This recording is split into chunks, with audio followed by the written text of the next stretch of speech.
You're listening to Out of the Box podcast with Rosie Tran. Out of the Box is sponsored by hugmetees.com. Spread love, give a hug, hugmetees.com. Guys, we are now on SoundCloud, soundcloud.com/out of the box podcast. And as always on iTunes and Stitcher. If you like us, then go on iTunes and leave a positive comment and subscribe.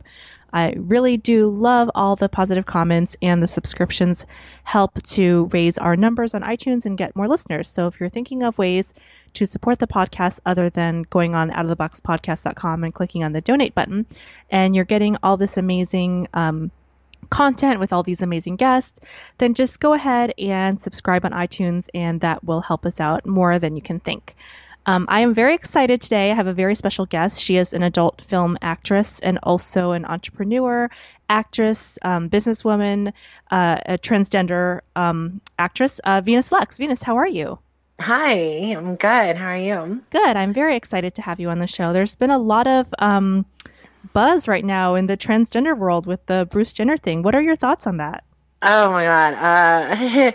It's definitely controversial. It's awesome that, now with social climate, that has been evolved to accept transgender people. Now we have a platform to be able to, educate others more in depth. And with Bruce Jenner, I have my thoughts. It's great to have advocacy. Although I still have my little opinions about, I guess I don't know how to use proper pronouns for him or her. Okay. Yeah, the reason why is, I saw his documentary, I saw the interview with Diane Sawyer, and it was confusing in regarding to what pronouns he or she or Z wanted to use. So even you as a transgender person, you were confused by some of what he was describing.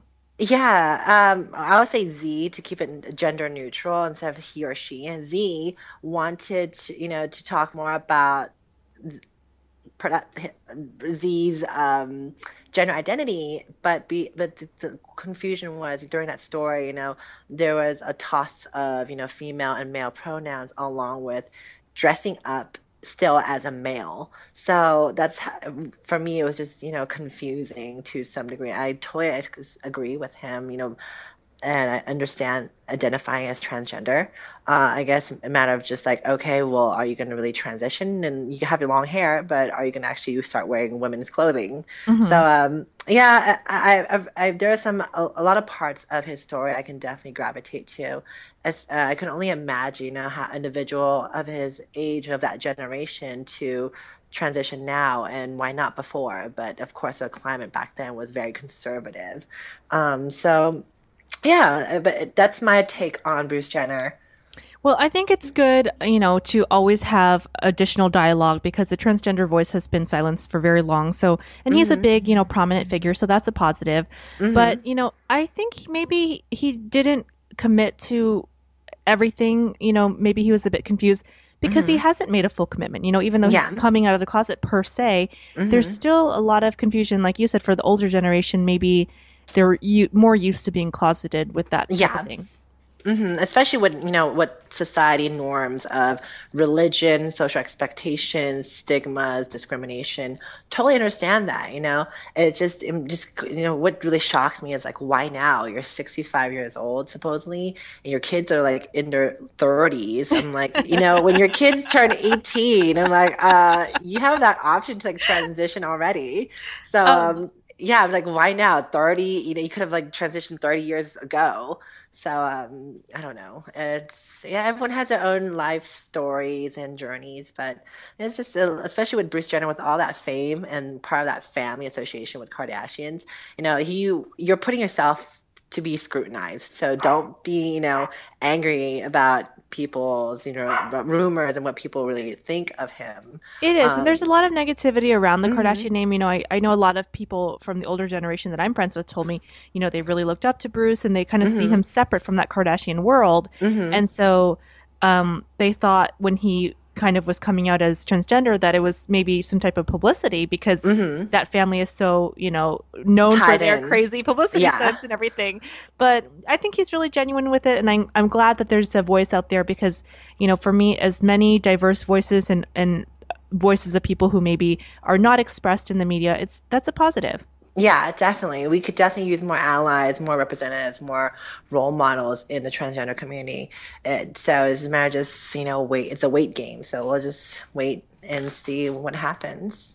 Well, I want to give a disclaimer before I continue on with the interview. I do know a little bit about the TS world, but I may be asking you some questions that hopefully don't come off too ignorant.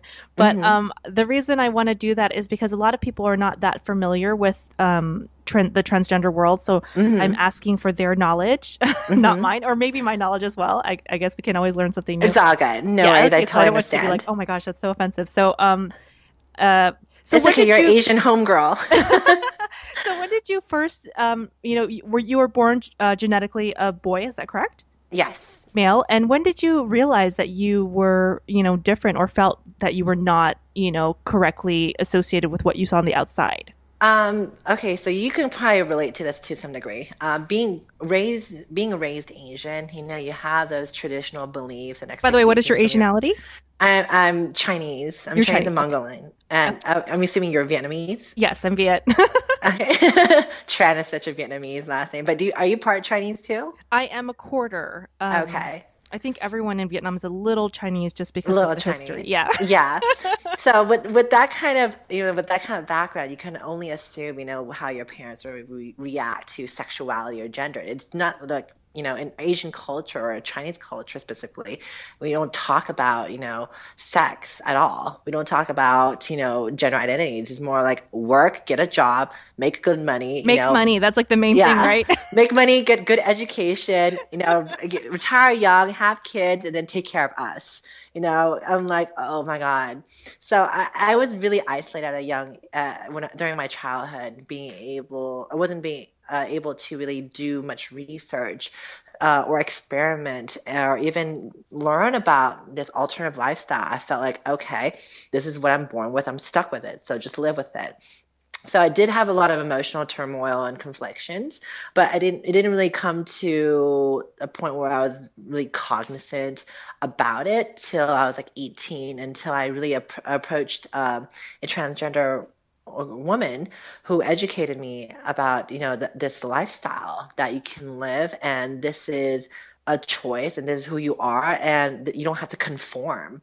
So from then on, I never looked back. It was just so liberating to really be in my own skin and not having to, you know, dress up like a thug in the hood so I could fit in. I'm like wearing FUBU and Timberlands. I'm like, oh my God, thank God I can wear heels now.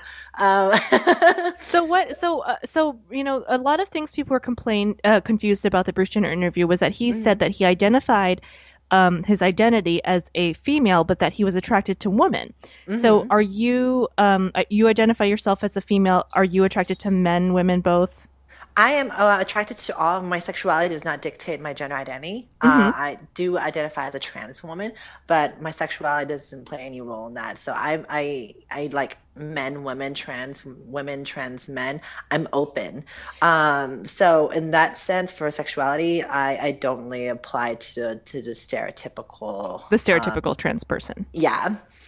The ancient Greek gods and goddesses thought that if you had open sexuality like that, you were actually a higher form of being because you could be attracted to both. They thought bisexual people were very, uh, were like gods almost. Awesome. I know.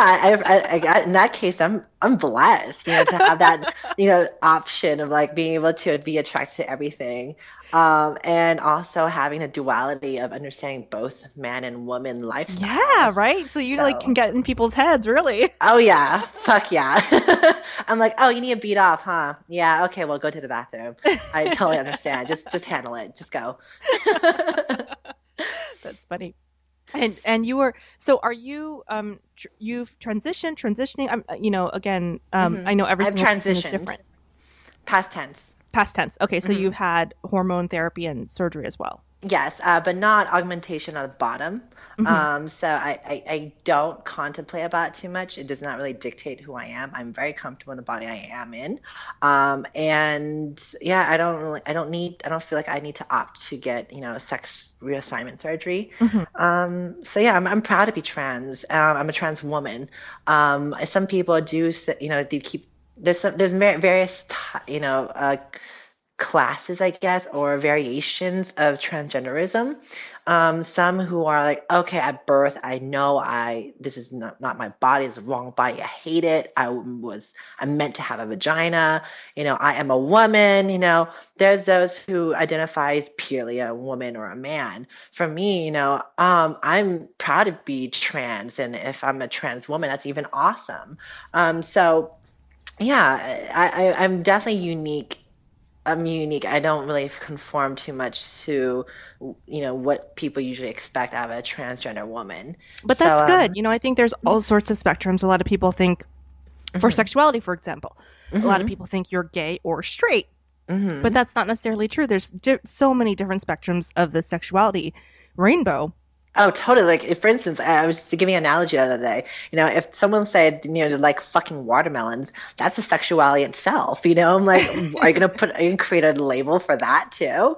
So yeah, there's no, the spectrum never ends. There's a sexuality for everything. There is, and Um, I think we're mhm, moving towards a direction of acceptance of people's sexuality. Instead of treating it, 50 years ago, it was treated as if it was a disorder, a mental disorder, mhm, or some type of mental disease if you were not just completely straight and quote unquote mhm, normal. But mhm, there's been so much research, including the lovely research that Kinsey did, the famous mhm. um, The Kinsey social, scale, yeah. yes, the social scientist and Mhm, psychologist, and showing that there's the the abnormality is being totally what is considered quote unquote normal. So if mhm. you're just a straight regular person, you're not normal. Yeah. It's funny because the thing is, like, that's so true. But at the same time, religion plays such a huge part in society to kind of mold things to be so one-sided.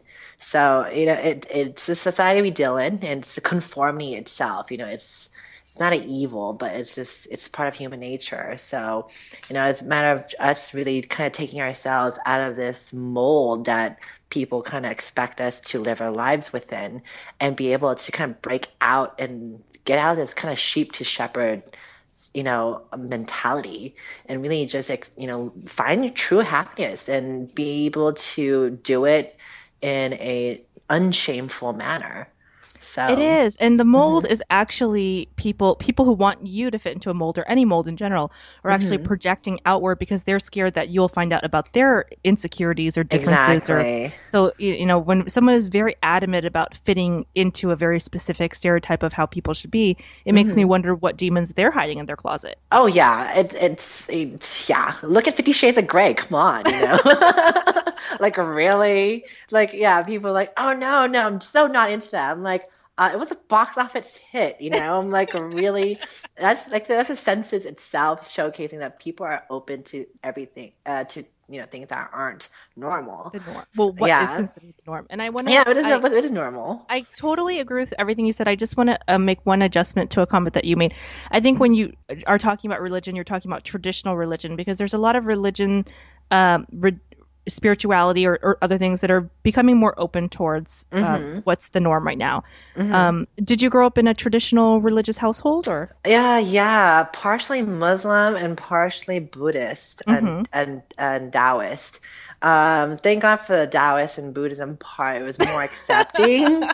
Yeah, but the Muslim part was like, oh my God. Yeah, my stepdad, he passed away recently, but my stepdad was Muslim, and my stepdad was from, like, Saudi Arabia, like a total turban wearer.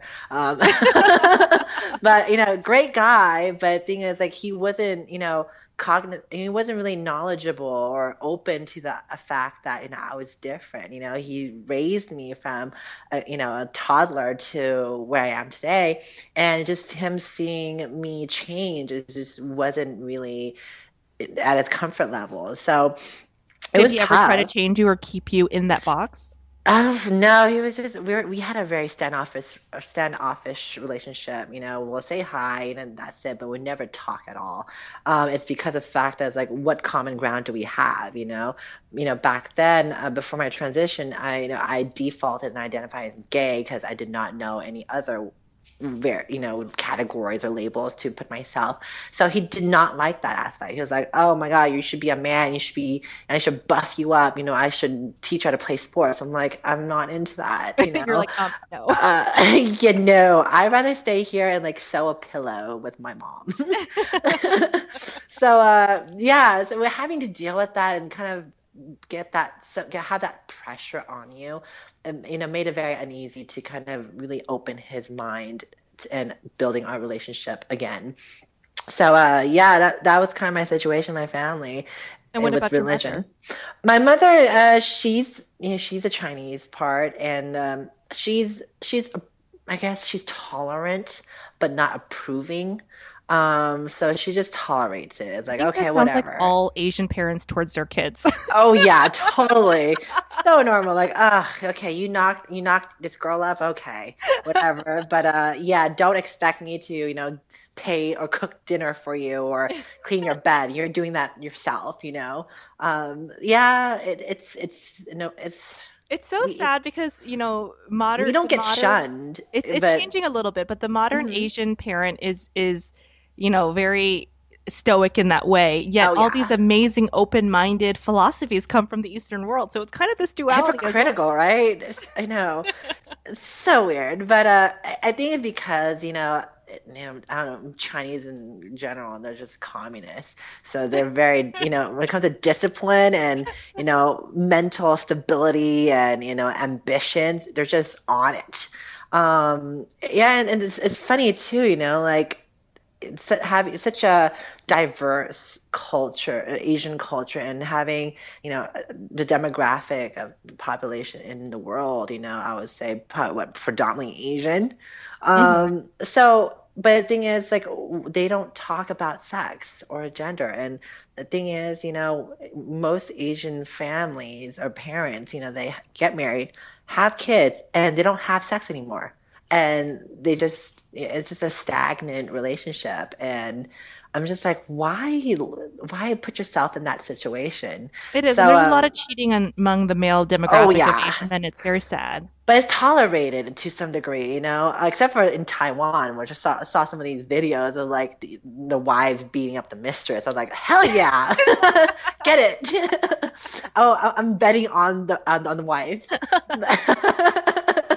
Like fucking rooster fighting. I don't like that Um, though. I think the wife and the missus should get together and beat the guy. Like, hey.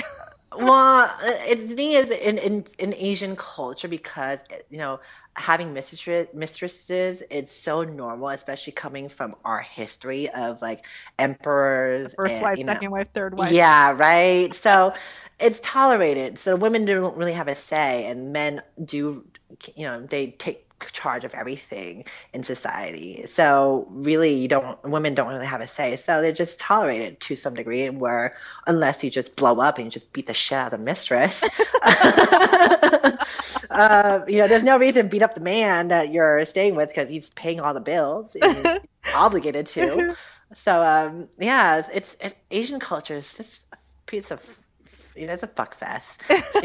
Seriously. Well, let's talk about some of your entrepreneurship. You Hmm. are, I saw on Twitter that you're going to get ready to be doing is it a sex advice show or sex advice podcast or what the raw set? I don't know yet. I've been rehearsing and kind of getting a gist of what direction I'm trying to go towards with my podcast. But I could use. I'm just really just want to creating a platform for me to just vocalize my thoughts and have fun with it, and laugh and educate and bring positivity and comedy to it.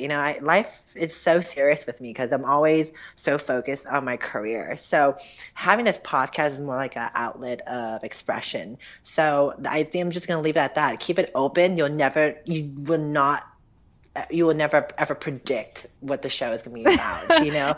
It's always changing. So that's what I can say, and it's launching probably next month. And Awesome. Yeah, there's plenty of things, a lot of things in the works. I have OCD with projects.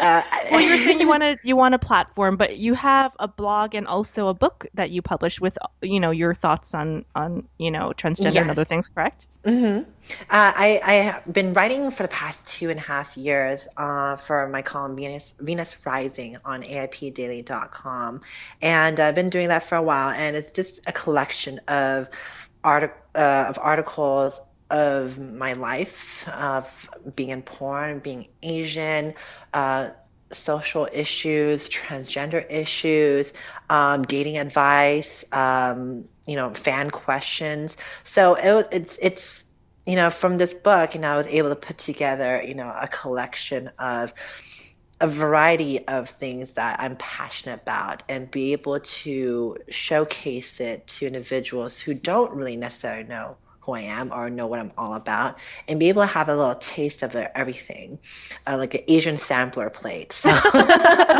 just a little sample of everything. You have like sweet and spicy, you have salty, you have sugary. So And since yeah, you that and since your sexuality is open, everything's invited. I Everyone's know, right? Sometimes it's so hard to write something. I was like, oh my God, there's just so much going on. How am I going to filter out these ideas? So I was like, fuck it. I'm just going to throw it all into like a collection, just have one of each or something like that. And so yeah, they can download it on Amazon. It's Kindle only.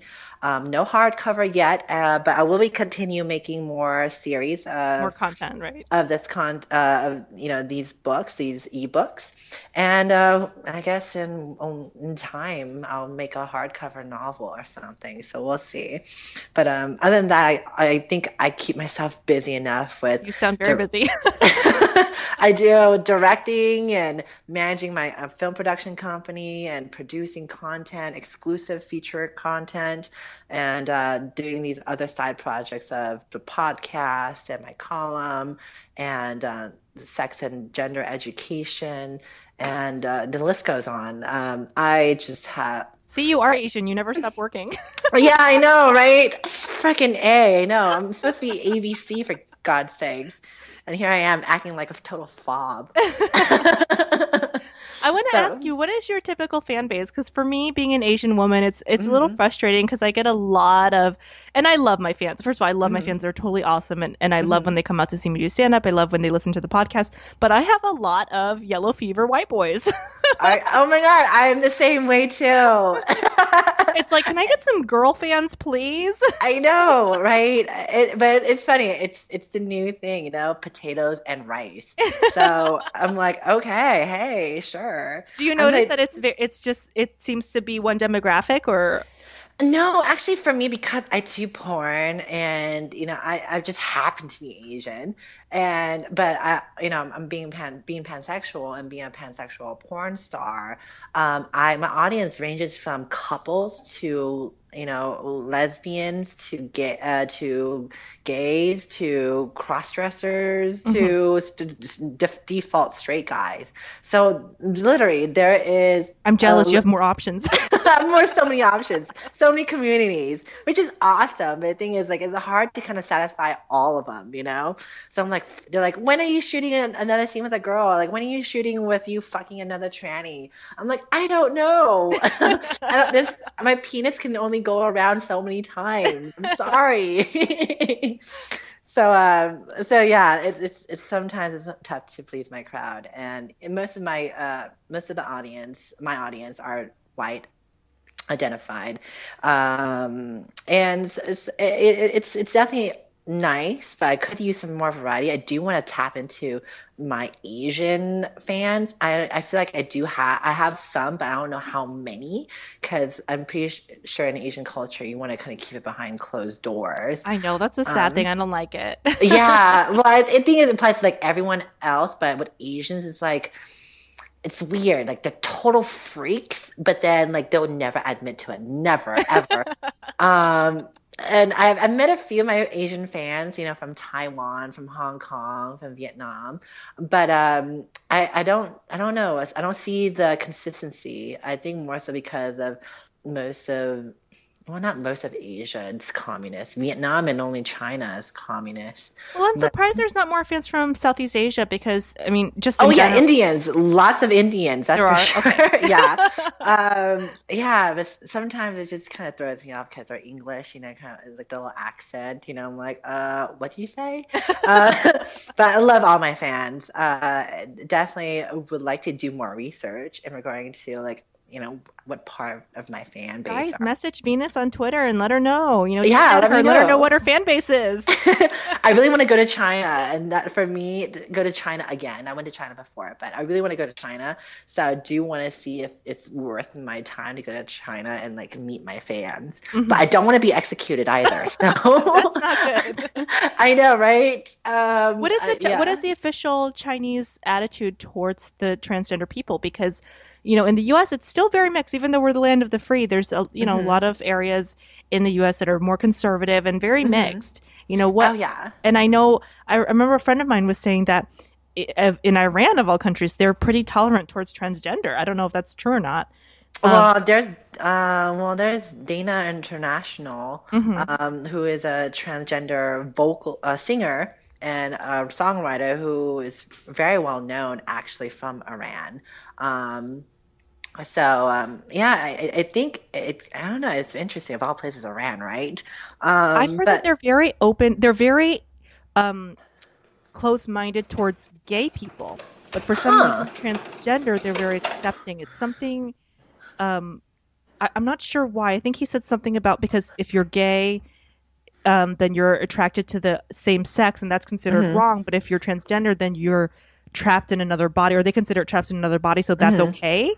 Maybe it might tie into the Jewish culture, because in Jewish culture, this is just a theory, but in Jewish culture, you cannot touch a woman unless you're married. You Hmm. cannot have any sex, otherwise it's like I don't know, it's like totally against religion. But then you could totally, that's the what the I think what their The what's it loophole. called? The loophole is like they could do it with a guy. And reason, yeah, so don't even tell me, don't even ask me how I even know. But okay, I came across a Hasidic Jew one day, and he was a fan. I was and this was in Brooklyn, New York. I was like, oh my Did God, he this have guy. the black hat and the curly cues? Yeah, I was like, what the fuck? I like, you sure you're the right person? Like, aren't you Venus Lux? I'm like, yeah, but you're religious. Why are you watching my porn for? So yeah, and he kind of, filled me in a little bit He like, explained it oh, right. yeah, we're not allowed to touch, women, blah, blah, until we're married and this and that. But yeah, it is hilarious. But anyways, back to the original question of like Chinese culture. In China, I know that they don't tolerate. In Hong Kong, is an exception because Hong Kong, usually it was owned by the British colony, so it's very Americanized, very pro-America. But in rural parts of China, it's still very conservative, and gays are not tolerable or tolerated. So if gays aren't even tolerated, trans are even less tolerated. So and even with my family, they have never ever encountered a trans person or a gay person their whole entire lives, and then so until That I they came knew of. That along, they knew of. that they knew of, right? And then I come along strolling with like fake tits and like long hair. I'm like, hey everyone, it's Chinese New Year, let's have dinner. And they're like, what the fuck? So it's good because I educated them, but to them it's just still something so alien. So it's definitely going to take decades before Chinese community is going to be able to accept transgenderism, because we there's still there's a slang word for transgender people. It's kind of called like human freak of nature. That's not Uh, very nice. I know it's called yan yu. So it's like human, yeah, human freak of nature, and there is no other. There's a formalized word for it too, but no one really uses it. So yeah, that's what I kind of deal with, but it is what it is. It's the culture, and you can't really change that. I think you just kind of have to wait it It just out. And evolves on its own a little bit after people yeah. attitudes do change, but it takes a while. Um, I like your positive attitude. It's really great, and I don't want to go into too much of a dark place, but I do want to Oh, no bring worries. awareness to people, and I know that the trans community has a very high rate of suicide. Yeah, that's one of the things that I've actually assessed too recently. I was looking at, I was like, okay, I know that there's a high suicide rate in general of LGBT youth, but what is the percentile compared to, say, the gay population? So, but yeah, I can really understand that because the fact that no offense to the sexuality community of like lesbian, gay, and bisexual, but transgender people do require a little bit more extra needs because of the fact that we're going through this process of changing our bodies. It's not like we could just jump out of closet and say, "Oh yeah, we're gay today," and like everything's gonna be all okay. I'm like, okay, but with us, it's like, okay, we either have to cut our penis off or we're gonna push it in and make a vagina, or Hmm. or we have to change our passport or IDs or try to get a job. It's easier to be gay and get a job than being trans and getting a job. So we do need more resources in regarding to social groups. We kind of like kind of take bringing back the transgender individual people back into society after transitioning, because you need to take some time to yourself when you're transitioning to really get comfortable in your skin and understanding your mannerisms, your likes and dislikes, your insecurities. um, Did you feel your personality change when you started? Did you take hormones? I did take hormones. I'm off for the past couple of years because of porn. Functionality. There's side effects to hormones. Hmm. You lose your libido. But yeah, I definitely seen a dramatic change in my personality. I'm more confident, um, more outgoing, more positive. I have escalated insecurities, which suck, but at the same time, now having transitioned over like 5 years, 6 years now, I'm more aware of my insecurities and I have a better control of things. But disregarding everything, I'm positive, I'm optimistic about the future, and I'm very happy and proud to be trans. Even And I think though it's a that, really cool time to be trans, not just oh with Kris yeah, Jenner, the Crazy Eyes from Orange is New Black was hmm nominated for all these awards, and it just seems like it's time for the trans consciousness to be exploding into the general consciousness. You know what I mean? yeah, I definitely. That's some of the topics I talked about in my podcast. I was talking more so in regarding to how media is evolving, but it's still, a couple of decades behind. The reason why I say that is because they're just now educating, people about the difference between transsexual and transgender, and just being identified versus actually having transitioned only, Okay, or so how would you transition. explain it to the average person who's like, "Huh? What are you talking about? I'm clueless." Okay. Well, anyone, when you're transgender, it's an umbrella term. So, basically, it's anyone who basically identifies as a gender that was not assigned to them, Okay. or it's basically expressing the gender that's not assigned to them. So that's inclusive of dressing up, ranging to not really sticking to a gender that suits you. So that's called gender nonconforming. And then you have, transsexuals who actually, live day and night and transitioned into the opposite sex, but they weren't born that way. So for me, that's why I'd rather stick with the term transsexual than transgender. Hmm. Um, More so because transgender, I feel like you can say you're transgender identified, like Bruce Jenner, but not necessarily actually go through the whole entire process, whether you're, dressing up or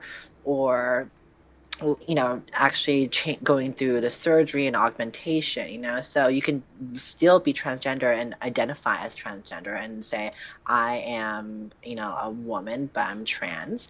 And that's, I totally understand that. But for me is I'm not only just identified, but I'm also transitioned. I lived life as a woman. I was not born a woman, but I live every single day. My hair is mine. My boobs are mine. I deal with those hardships, with the daily life of bigotry to discrimination to stigmas, ranging from rejection in the normal workforce, ranging to, gawking on a bus. I face it all. So for me is, identifying as transgender is one thing, but actually going through the whole entire process and living it every single day is a whole different story. Hmm. Because I feel like transgender, you deal with it emotionally. I don't mean to kind of make it sound like there's some segregation, but I think the audience should understand that there's many variations of transgenderism.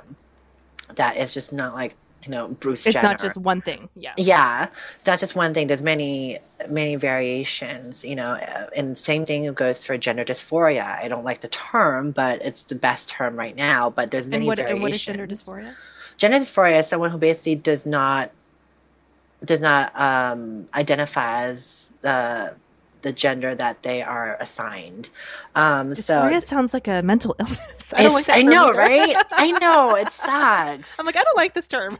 Yeah, it is. It's weird. I don't know who even came up with that, but fuck you. Seriously, like I'm like, obviously you weren't dysphoria? That doesn't trans. sound good. That sounds like you're on like mushrooms or I something. know it sounds like mushrooms. I know. I'm like, oh my God, I totally want to be You don't know gender where you dysphoria are. You don't know what's today. going on. What's in store. But yeah, so that's kind of my 2 cents on transgenderism and what the term transgender and transsexual and being transgender identified versus, transgender identified and also transitioned already and living their life day and night.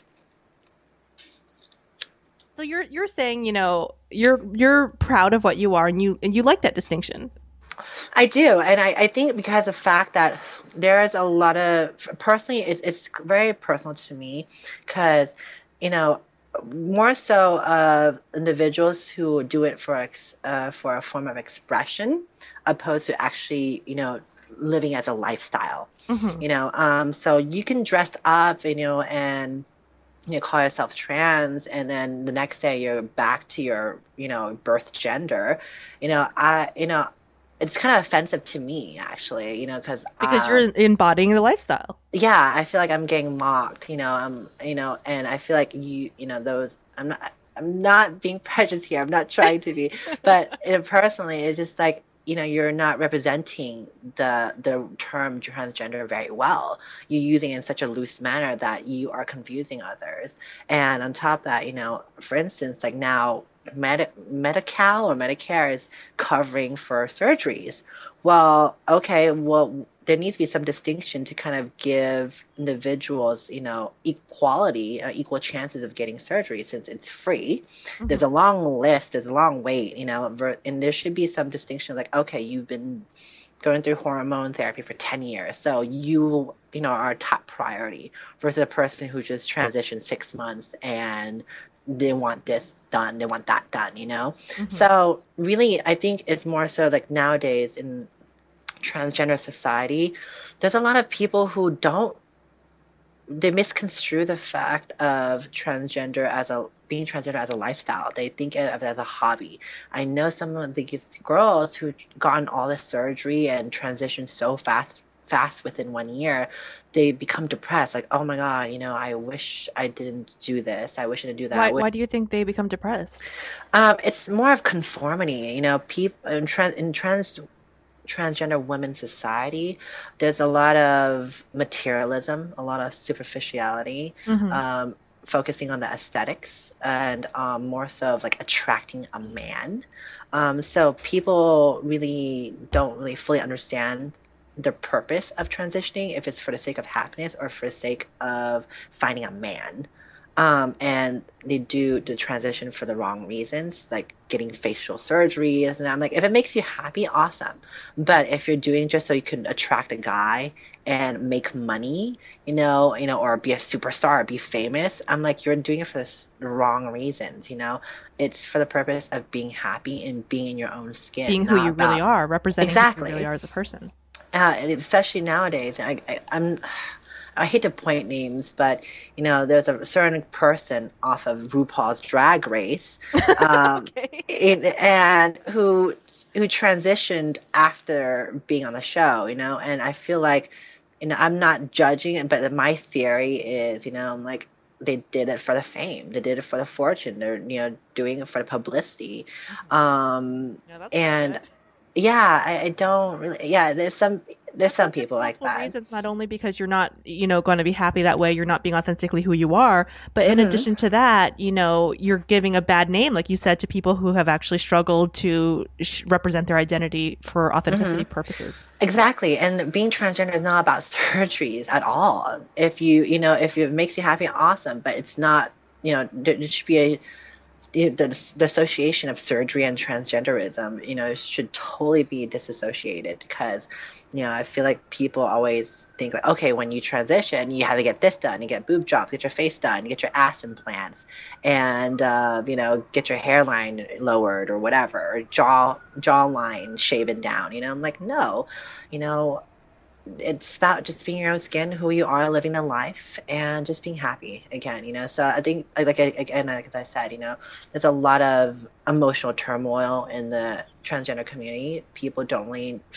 really have a kind of cut out pathway of really finding happiness. And I think more so because the lack of a support system in our communities, having these, dedicated social groups and programs and resources designated for transgender people to really have those tools to be able to build their life back up again. Hmm. And that this also ties in with, like illegal sex work too, so a lot ties into the lack of resources and social awareness and uh,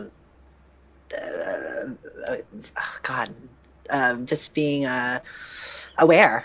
Yeah, Well, just being let's talk aware. about sex work Mhm. because you are in the adult film industry. And Yes. how did you get involved with that? I mean, obviously, coming out as trans, it was already a Hmm. huge step, but then to choose such a alternative career choice. Yeah, I know, right? I definitely would had it. People actually ask me like, if you didn't do porn, what would you do? I'm like, I'll probably be, a typical Asian. I'll have my coin laundromat and my dry cleaning. I'm like, $5, $5. No, really. Actually, I was thinking about opening like a laundromat or a bar or a salon. So Asian, right? So, Nail salon? a nail salon, totally. I know. I just pimp my family out. I'm like, Mom, you are cutting her toenails right now, um, or no food for you. Um, but porn happened to just fell in my lap. I was luckily in San Francisco, so a very liberal society and community, and very socially accepting. I was bartending and I was discovered, by a scout of kink.com, and they're like, hey, we're looking for new models for our new sites. Would you be interested? And after contemplating, I ended up, falling through for it, for the sake of money. What does that mean, falling through? Falling through, meaning I was Following through, gonna falling through. following through. Sorry, Okay. yeah. My list comes in, my Asian list comes in, but yeah, I ended up falling through, and it just exploded to me traveling to Chicago, to Los Angeles, to Florida, and really just building up my career up to where it is today. So, in some senses, I don't. I definitely am very fortunate. Had I had another choice, would I choose differently? Maybe. But I always take things as a sign, and I think it's like an Asian thing. But like some things are meant to be. And I think it's all part of our journey. It's all about, our struggles and obstacles and really figuring out ourselves and our identity and what makes us happy. And I'm definitely happy being in porn, having this non-judgmental atmosphere. Yeah, it's superficial to some degree and it's all about aesthetics, but there are some good, positive people who are, you know, pioneering in the next stages of sex and gender education. So, and I think porn is a great outlet of, testing people's curiosities and educating them on that platform because it's just so personal Hmm. opposed to say you're going to read it in a book, you be so disassociated with it because of the fact that you can't really see it, you can't really understand it, you can't really hear it. um, so porn, as taboo as people may think it is, it's pretty powerful, to I on an want to talk educational about that level. because you're saying that it's a powerful thing, yet so many people say that pornography is demeaning to Hmm. women, it's demeaning and very degrading. Do you feel Hmm. that way, or do you think these people don't really understand pornography? I think they only seen one facet of pornography. They haven't seen the romantic, the artistic versions or the sides of porn, the skill sets required within porn. I think they just glance at it and make their own assumptions. Hmm. But you wouldn't really get a clear idea until you're actually immersed into porn and you get to see the individuality of people, the characteristics of their work ethic to To create what art, right? to create art, as like BDSM, to foreplay, to cosplay. That is art. That is expression. Yeah, it's in a sexual manner that is kind of taboo, but at the same time, it's helping people evolve. Like, can you imagine like the '60s back then? It was like, okay, the only position was missionary. There were other positions, people just didn't talk about it. Yeah, right. But nowadays, like there's a huge trend of into people loving cosplay to BDSM. Look at 50 Shades of Grey. So people are getting more open-minded to the idea of other concepts, other forms of sex and alternative lifestyles, such as polyamory, to swinging. So, Uh, just for the listeners who don't know what mhm, polyamory means, it's multiple partners. It means mhm. that you, for example, if Venus and I were in committed relationship, Venus could also go and date other people, and I could date other people. So it's the idea that you can be in love with more than one person. Exactly. So yeah, that's also trending too. So And swingers is the sexual side of that, where you're just partnering, yeah, just fucking. not romance. There's no romance in it. There's no love. Yeah, No love. which is I think that TV show, what's it called? Neighbors with Benefits. Oh my God, I was watching it. It was I don't know hilarious. what is it on. I don't even know, but basically it's about this little community and it's like literally couples who live next to each other and they all swing with each other and they have like swinger I parties. like the idea of polyamory, and so does my husband. We're in an open marriage because Hmm. because first of all, there's 6.5 billion people on the planet. The idea that you would only have one soulmate is a little bit limiting. What if you don't find them in Yeah. time? I know, especially when you're a greedy motherfucker. You're like, okay, I'm craving a I pussy want today, everyone, right? right? And then also just because I feel like the idea of the traditional relationship, one man, one woman, or one woman, one woman, or one man, one man, Hmm. there's a lot of jealousy and insecurity and fear of loss, and therefore a lot of times people end up cheating and you lose the person anyway. And if Yeah, you and have an open, honest dialogue and say, hey, you do your thing, I do mine on the side whenever we want, it just seems to, because sometimes, a lot of times, they say when people cheat, they still want to be together.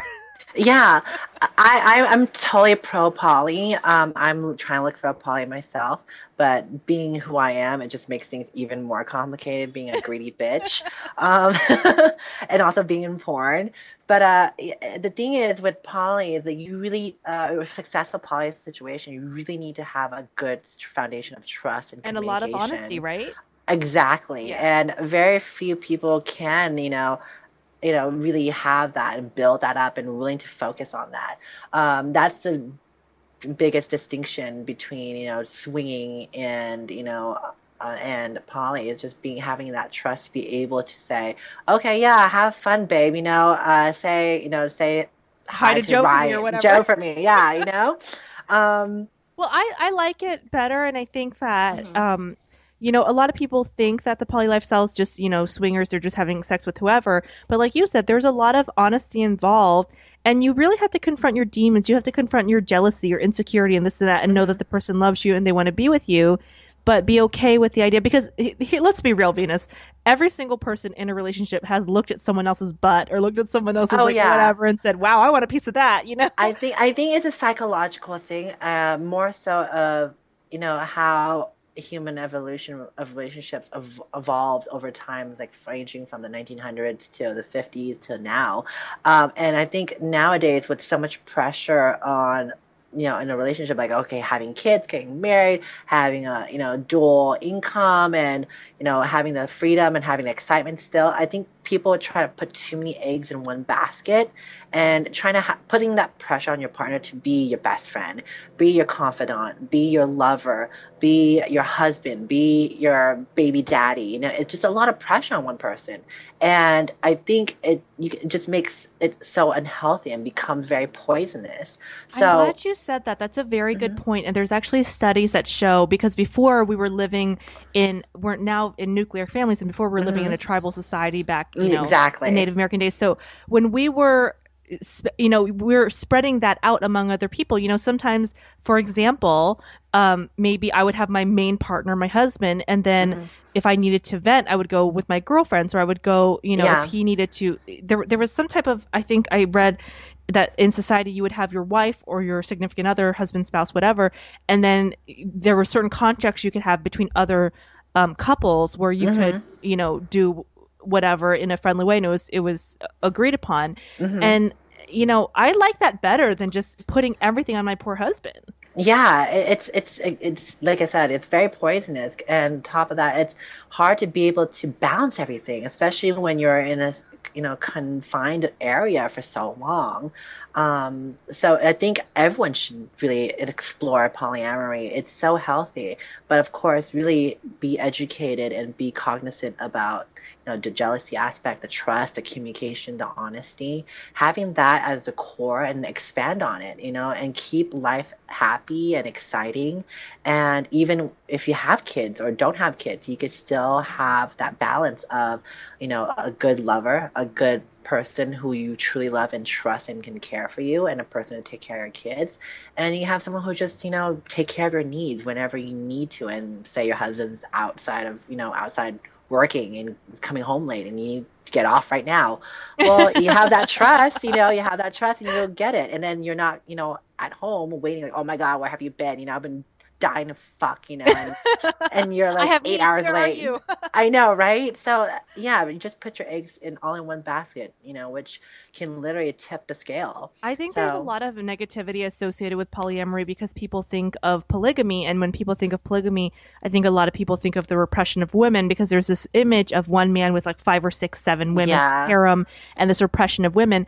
That is a different model than polyamory. Polyamory is about mutual respect and mutual Hmm. love and admiration and trust. And Hmm. I'm not necessarily against polygamy. I'm the kind of person the more the merrier. Yeah, that's um, true. But at the same time, like for instance, like Sister Wives, which is a TV show of polygamy, yeah. um, it just wasn't healthy. I'm sorry, but like, you don't really have sex with the other wives, but you just are friends and you guys share one penis. I'm sorry. I'm like, that is weird to me. I'm like, you have so many bodies, you're just like a waste of space if they're just like sitting there and like they're not spreading their legs. I'm like, really? You're just gonna wait for that dick, and then it's just gonna pass around every 5-minute rotations or something like that. Like, what? I don't get it. So, but It wasn't hey, unhealthy. You're saying it wasn't unhealthy because they were not sharing each other. or they just, I don't know. Well, last episode I saw was one of them was divorcing. So one of the sister wives actually left the fold. So obviously it was not working out. So there must be something wrong that can be remedied. But anyways, I'm not judgmental if you're into polygamy. That's totally fine, just not for me. But hey, it's all about sharing. Sharing is caring, you know? I'm pro polyamory, and I'm pro, I don't like that argument. A lot of people say, "Oh, well, if we let gays get married, what's next?" Multiple Yeah, marriages. right. And I say, who cares? If someone Uh-huh. wants to marry two, three, four, five people, I really don't care. Well, how would that work? It's like, we can figure it out. There's tons and tons of, high priced lawyers that would figure it out. Trust me. Exactly, right. I just don't like that. And I know a lot of gay rights activists who are actually, against polyamory because they're scared of that argument, you know. But I say, if you love someone, regardless of their, race, sex, gender, etc., or you love multiple people, it doesn't matter. I think that love is love. Maybe that's Hmm. a bit radical for the mainstream, thought process, but I think Hmm. love is love. Yeah, love is love, and it comes in different shapes and sizes. And I totally agree with you when you're talking about, like the amount of people in this world, and just having one soulmate is just That's ridiculous. ridiculous. You have at least like Yeah, 50,000.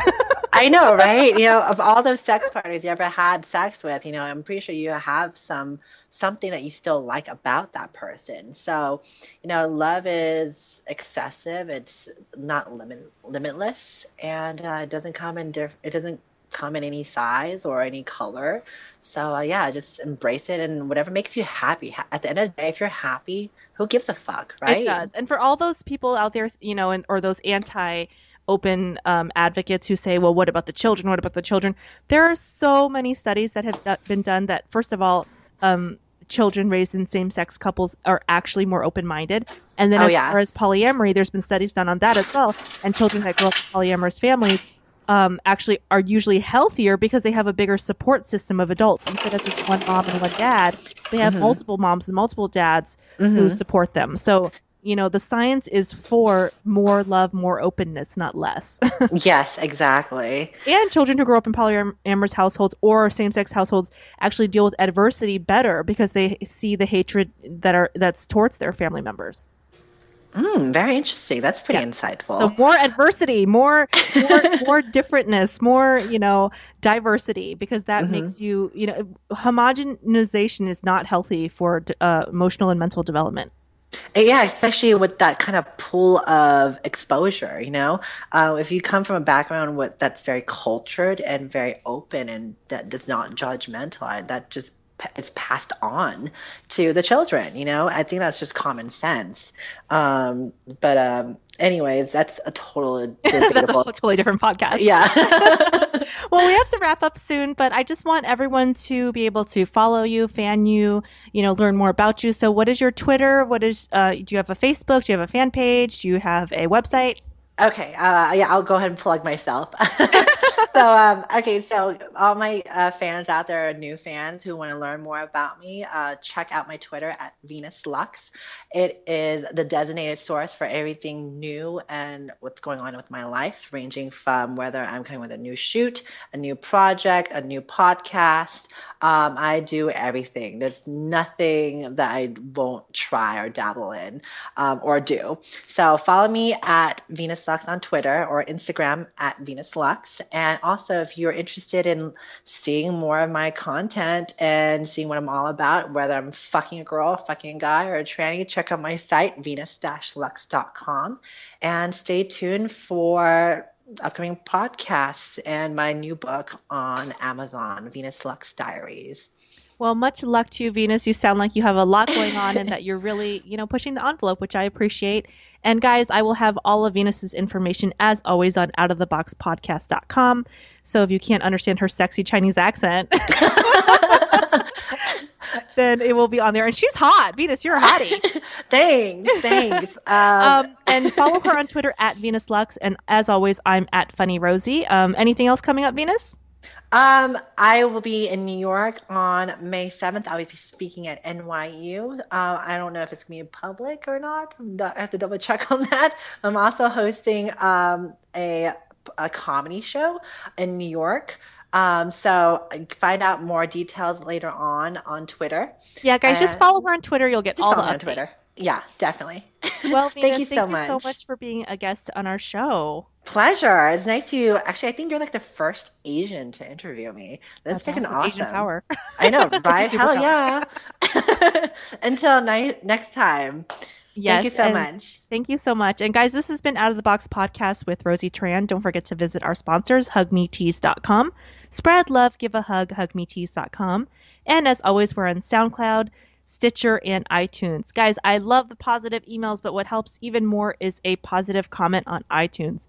That helps our podcast get found by other people, new listeners. And if you have a friend that is into podcasting, go ahead and tell them about Out of the Box podcast. Word of mouth advertising is how we get most of our new listeners. This has been Out of the Box podcast with Rosie Tran.